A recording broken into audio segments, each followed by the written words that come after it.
সুপ্রভাত। আজকে সকাল হলো দুবলাগুড়ি থেকে, তাই আপনাদের সবাইকে দুবলাগুড়ি থেকে অনেক অনেক শুভেচ্ছা আর গুড মর্নিং। এখন ঘড়িতে সময় ওই 6:15 আর বেরিয়ে দেখছি মোটামুটি কাল রাতে বৃষ্টি হয়েছিল, টিপটাপ বৃষ্টির জল আমাদের গাড়িতেও পড়েছিল। এই যে আমাদের গাড়ি দাঁড়িয়ে আছে আর আমাদের গুড মর্নিং টি রেডি হয়ে গেছে ওখানে। তো আমরা চা খাবো, চা খেয়ে টুকটুক করে গাড়ি নিয়ে যাব বিচের দিকে।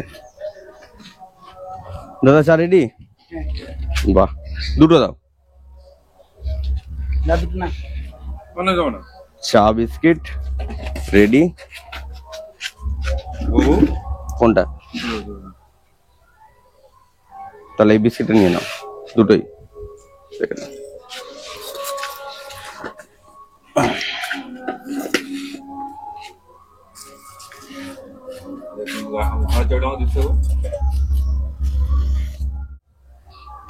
চলুন ঘুরে আসা যাক একটুখানি সমুদ্রের ধার থেকে।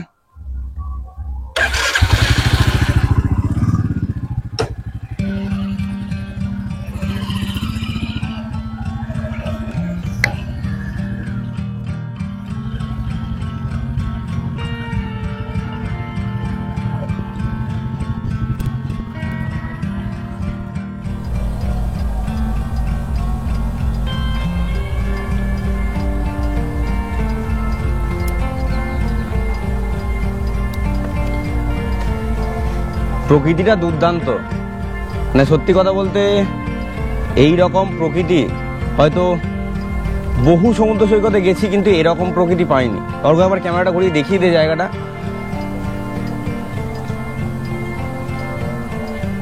দুর্দান্ত লাগছে, দুর্দান্ত।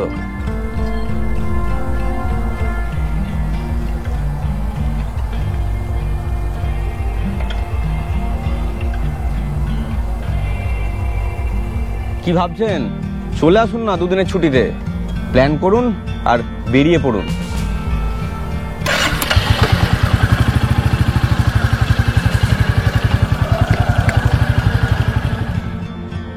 এই হলো সকালের দুবলাগুড়ি সি বিচ। অপরূপ সৌন্দর্য। কিছুক্ষণ আগে জোয়ার ছিল, কালকে বিকেলের ছবিটা যেরকম দেখেছিলেন যে পুরোটাই ভাটা, সমুদ্রটা অনেক দূরে চলে গেছিল, দেখাই যাচ্ছিল না প্রায়। আজকে কিন্তু সেই ব্যাপারটা নেই।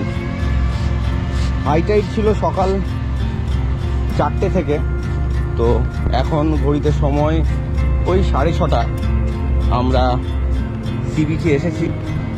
সমুদ্রটা আছে মোটামুটি দেখা যাচ্ছে, যদি হেঁটে যাই সমুদ্র অবধি তাহলে অনেকটা দূর, তবুও বেশ নির্জন দুর্দান্ত একটা সমুদ্র সৈকত। সঙ্গে এই সুদূর প্রসারিত পাইন বন, অপূর্ব অপূর্ব সুন্দর দৃশ্য। এত সুন্দর নির্জন সমুদ্র সৈকত হয়তো চট করে আমাদের হাতের সামনে নেই। তাই যদি এরকম ফাঁকা নির্জন সমুদ্র সৈকত আপনাদেরও পছন্দ হয়ে থাকে তাহলে চলে আসুন কলকাতা থেকে মাত্র 5.5 ঘন্টা দূরত্বে এই দুবলাগুড়ি সমুদ্র সৈকতে। পাশেই রয়েছে কিন্তু বাগদা বিচ। আমরা অনেকেই শুনেছি বাগদা বিচের কথা, লাল কাঁকড়া সেখানে প্রচুর পরিমাণে দেখতে পাওয়া যায়। এখানেও আছে, হয়তো সংখ্যাটা কিছুটা কম। আপনারা যদি দুবলাগুড়ি সি বিচে আসেন সেক্ষেত্রে কিন্তু বাগদা বিচেও যেতে পারেন। খুবই সহজসাধ্য। এখান থেকে বাইক বা যদি 4 চাকা নিয়ে আসেন 4 চাকা করেও কিন্তু এই দুবলাগুড়ি সমুদ্র সৈকতের পাশাপাশি বাগদা সমুদ্র সৈকতে কিন্তু ঘুরে দেখতে পারেন।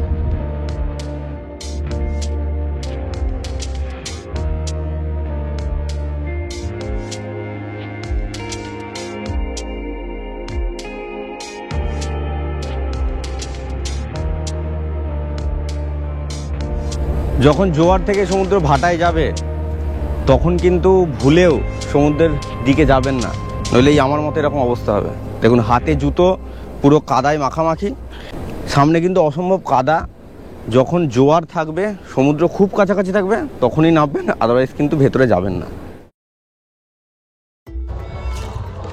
এই হলো দুবলাগড় সমুদ্র সৈকতের খুব কাছে অবস্থিত ট্রিপল আর ক্যাম্প,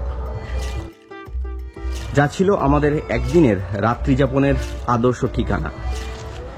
ট্রিপল আর ক্যাম্পে আপনারা অনেক রকম অ্যাকোমোডেশনের সুযোগ সুবিধা পেয়ে যাবেন, যেরকম এখানে রয়েছে টেন্টের সুযোগ সুবিধা, একইভাবে রয়েছে কটেজ, ফ্যামিলি কটেজ, এবং যদি আপনারা বন্ধুবান্ধব সহযোগে এখানে ঘুরতে আসেন সেক্ষেত্রে এনাদের অপশান হিসেবে রয়েছে এই রকম গ্রুপ কটেজ।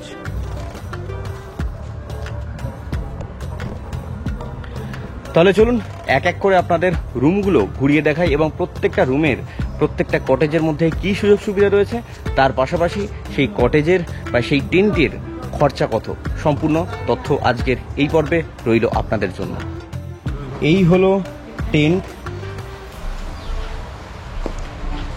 একটা টেন্ট আপনাদের দেখিয়ে দিই।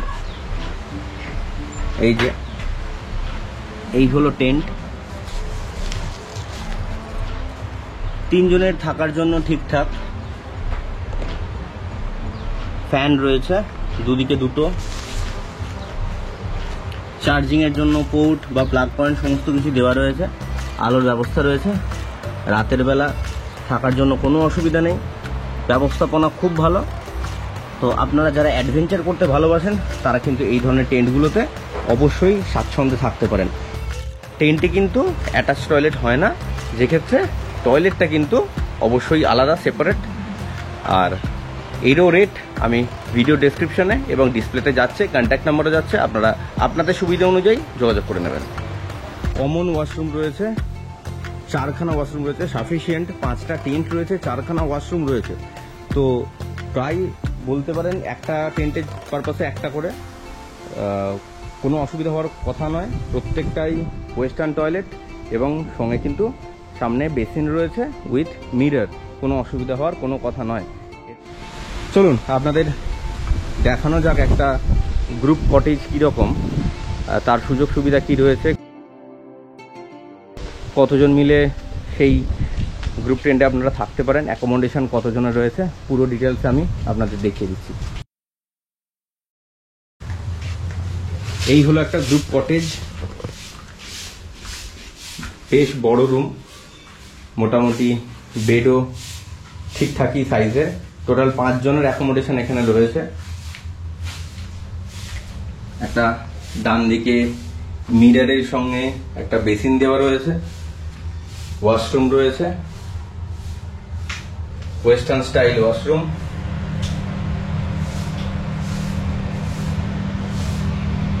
শাওয়ার থেকে শুরু করে সবকিছুই রয়েছে। রুমটা বেশ ডেকোরেটেড, নতুনভাবেই ডিজাইন করা হয়েছে। এইদিকে একটা মিরর কাম ওয়ার্ড্রপ রয়েছে, আপনারা আপনাদের জিনিসপত্র এখানে রাখতে পারেন। সুন্দর একটা জানালা রয়েছে, আর রুমের বাইরে একটা ছোট্ট ব্যালকনি করা রয়েছে, যেখানে সবাই মিলে বসে একটু গল্পগুজব করতে পারেন, হই হট্টগোল করতে পারেন। বেশ বেশ ভালো অ্যাটমসফিয়ার, আর সুন্দর করে রুমগুলোকে কিন্তু ডেকোরেট করা রয়েছে।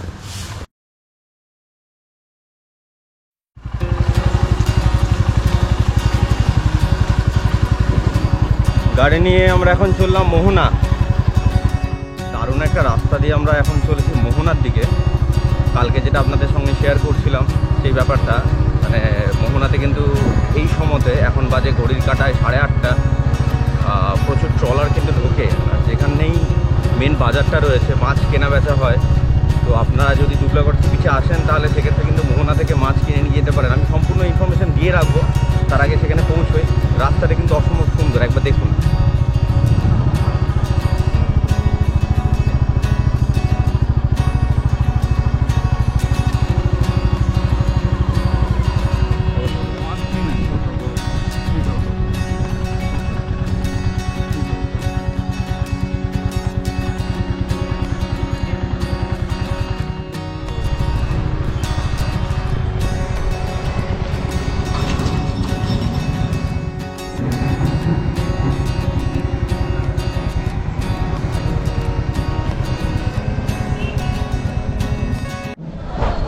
আমরা এখন আছি মোহনাতে, দুবলাগুড়ির যে মোহনা, এই হলো মোহনার সেই মার্কেট যেখান থেকে মাছ কেনা বেচা হয়। প্রচুর মানুষ এসছেন এখানে, যে সমস্ত হোটেল রেস্টুরেন্ট যা রয়েছে সমস্ত মাছ কিন্তু এখান থেকেই যায়।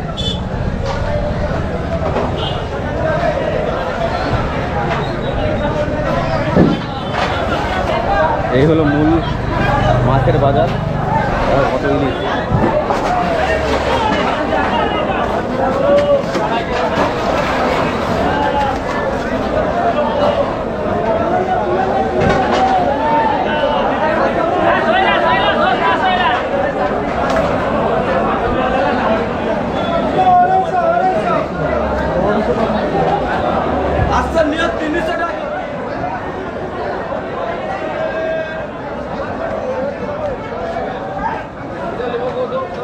প্রচুর মাছ কিন্তু এসেছে আজকে মার্কেটে।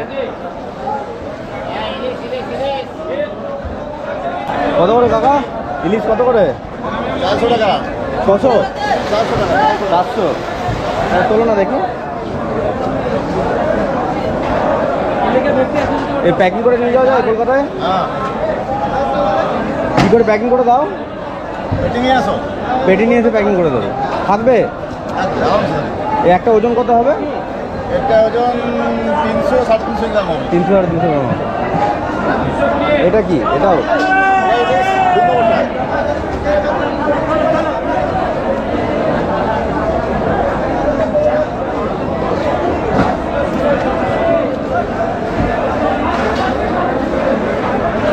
দাদা, এটা কি মাছ গো? পাটিয়া। পাটিয়া? হ্যাঁ, পাটিয়া। পাটিয়া।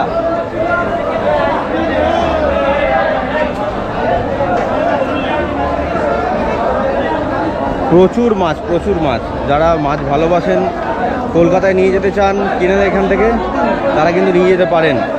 এখানে কিন্তু প্যাকিং করে দেওয়ার ব্যবস্থা রয়েছে। দীঘার মোহনাতে যেরকম বন্দোবস্ত, এখানেও কিন্তু তাই বন্দোবস্ত। চলুন আপনাদের জেটির দিকটা একবার নিয়ে যাওয়ার চেষ্টা করি, যেখানে অ্যাকচুয়াল মাছগুলো নামে, মানে ওই ট্রলারগুলো খালি হয়। মোহনা মাছের মার্কেট থেকে হাঁটতে হাঁটতে অনেকটা এগিয়ে এলাম। জেটিটা খুব সম্ভবত এদিকেই, মানে মানুষজন তাই বলছেন।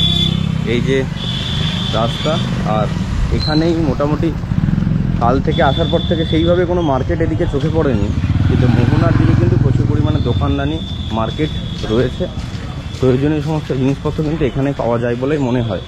সমস্ত কিছুই এখানে কিন্তু অ্যাভেলেবেল রয়েছে, আর জেটিটাও খুব সম্ভবত এদিকেই রয়েছে।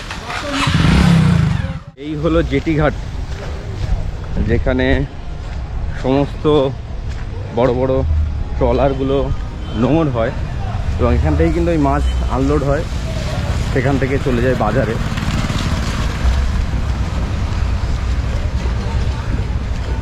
আকাশটা কিন্তু অপূর্ব সুন্দর। আজ কিছুক্ষণ আগে বৃষ্টি হয়ে গেছে আর হাওয়া চলছে বেশ। রোদের তাপটা একটু চড়া, কিন্তু আকাশটা বা ওয়েদারটা খুব পরিষ্কার। আসুন দেখাই আপনাদের জেটি ঘাটটা কীরকম।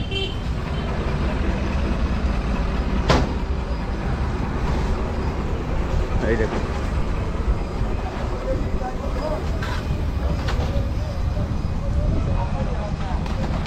মাছ নামছে সব।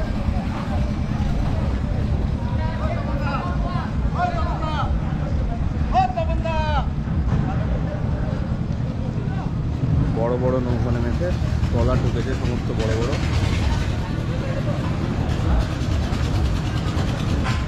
ট্রলার।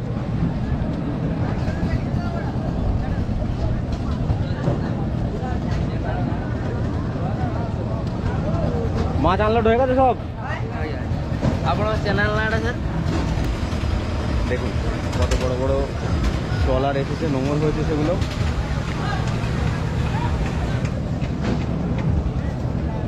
দারুণ লাগছে কিন্তু, দেখুন সব মাছ নেমেছে।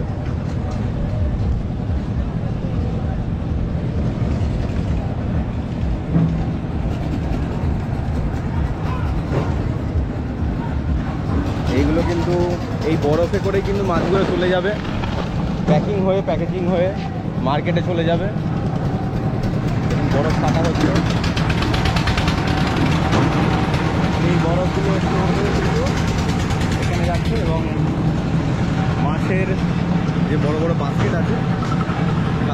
কিন্তু বেরিয়ে যাচ্ছে। আর এই হলো ফাঁড়ি।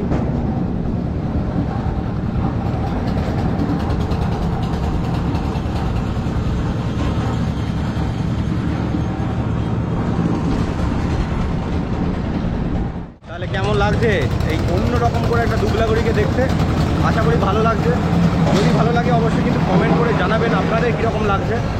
আর যখন আপনারা দুবলাগড়ি ঘুরতে আসবেন অবশ্যই সি বিচে তো সময় কাটাবেনই কাটাবেন, তাছাড়াও এই আশপাশের জায়গাগুলো একটু ঘুরে দেখবেন। দেখুন, সমুদ্র টানে আমরা সবাই আসি, নির্জনতার টানে আমরা দুবলাগড়িতে আসি, কিন্তু এই আশপাশের এই দৃশ্য কিন্তু আমরা সচরাচর দেখতে পাই না। কীভাবে মাছ নামে, কত বড় বড় ট্রলার আছে গাড়িতে করে, সেগুলো কিন্তু আমাদের অনেকেরই অজানা। তাই এগুলো যখন সামনে থেকে দেখবেন বেশ ভালো লাগবে। কিন্তু যদি গাড়ি সঙ্গে থাকে বা বাইক সঙ্গে থাকে তাহলে তো সোনায় সোহাগা, নয়তো একটু পায়ে হেঁটে মানুষজনকে জিজ্ঞেস করতে করতে চলে আসবেন এই জেটি ঘাটে, যেখানে কত বড় বড় ট্রলার, কত মাছ বোঝাই হয়ে নামছে সেগুলো কিন্তু চাক্ষুষ করতে পারবেন। খুব ভালো লাগবে।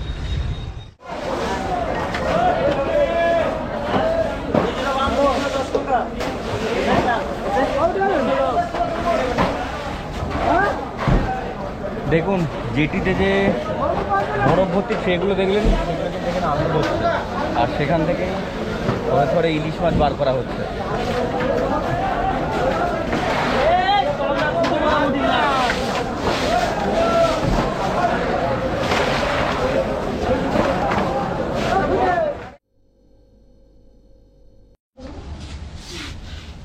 এসে গেছে আমাদের আজকের ব্রেকফাস্ট, লুচি, ডিম সেদ্ধ, রসগোল্লা আর ঘুগনি। ঘড়িতে এখন সময় 9:30, আর আমি জাস্ট মোহনা থেকে ফিরলাম। ফিরে টিফিন করে রুমে ফ্রেশ হবে, একটুখানি ফ্রেশ হয়ে এরপর আপনাদের চেক আউট করে যেতে হবে। তার আগে গরমা গরম লুচি আর ঘুগনি, সঙ্গে চা আছে কিন্তু।